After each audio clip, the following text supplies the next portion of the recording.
When I tell you I'm tired,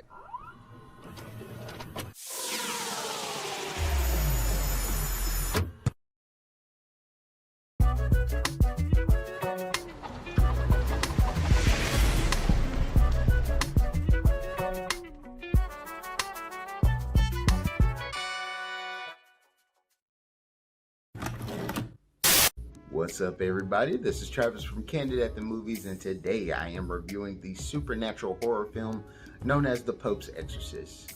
It stars Russell Crowe and Daniel Zovatto, and this is based off of the true story of Father Gabriele Amorth and one of the big exorcisms that he dealt with in his life.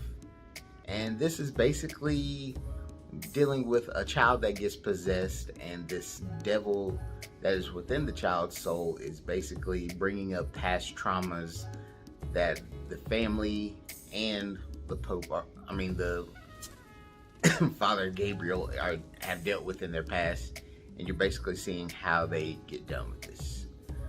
I can honestly say this film, even though critics and not so much critics, a lot of people online have been really saying that this film is really great. It got the Exorcist plots right, and it's probably one of the better horror films. They're lying to you. I'm gonna go ahead and tell you, those people are lying to you, and honestly, they just watch the same type of horror movies over and over again, and they're happy to be content with a bunch of tropes that happen. Because that's all this movie was. It was all tropes. Like, you're seeing you're seeing so many that you've seen in so many horror movies, not even just on the exorcism life. You're seeing the one kid cuss when you're like, oh my gosh, this is a child, he shouldn't be cussing. You're seeing someone get sexually groped. You're seeing the pastor question his faith. You're seeing the younger pastor right beside this guy, like, oh my gosh, this is happening, they're bringing up my past. You're hearing about past things like war. You're hearing about an Illuminati-esque thing within going into church. You're gonna see everything in this movie that you've seen before, and it's nothing new. The newest thing I will give is that Russell Crowe probably gives a better performance than I've seen in a horror movie, since this is listed as one of his first horror movies. He gives a great performance, but when it's the same thing I've seen over and over since the 70s, from the original Exorcist to the Unholy from a few years ago that I reviewed, or just a few months ago when me and Joe reviewed Pray for the Devil. It's all those same tropes, and I don't know why people keep buying into it and saying, oh my gosh, this gave me something new. It didn't.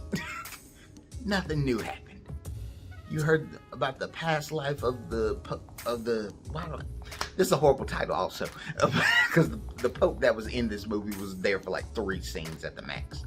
So when you're seeing this about Father Gabriel, you're honestly just like, oh, okay, we all have a past and we move forward and fight the devil and little Christian stuff. Like that was all that this movie had going. Possession, people got possessed multiple times, like any Exorcist movie. And honestly, them trying to set it up to be like, we got other devils across the world, let's potentially see if we can get a universe out of this one. It really made me just not care about this thing, because it's stupid. It's just stupid. I don't care who tells you this movie was great. It was stupid. It had no plot.